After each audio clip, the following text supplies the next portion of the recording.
அவர்கள் அலைந்து தீருவதில்லை.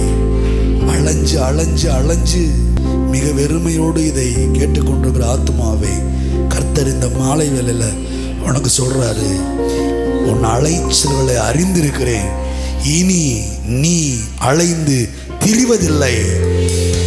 நீ இருக்கிற இடத்திற்கு சகலவித நன்மைகளும் சம்பூர்ணமாய் உன்னை தேடி வரும் என்று சொல்லி கர்த்தருடைய ஆவியானவர் தீர்க்கமாய் சொல்கிறார். இதுவரைக்கும் நீ அலைந்தது போல இனி அலைந்து திரிவதில்லை. நானே உன்னை ஆசீர்வதிப்பேன், நானே உன்னை பேரை பெருமைப்படுத்துவேன், நானே உனக்காக எல்லாம் செய்வேன், உனக்கானதை நான் கொண்டு வந்து சேர்ப்பேன்.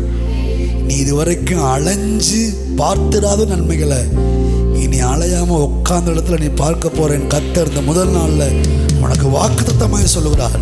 விசுவாசித்துக்கொள், கர்த்தரை சார்ந்து கொள், கர்த்தர் உன் வாழ்க்கையில பெரிய காரியங்களை செய்வார். இயேசுவின் நாமத்தில் இந்த வார்த்தைகளுக்காக நன்றி செலுத்துகிறோம். எங்கள் ஜீவனில்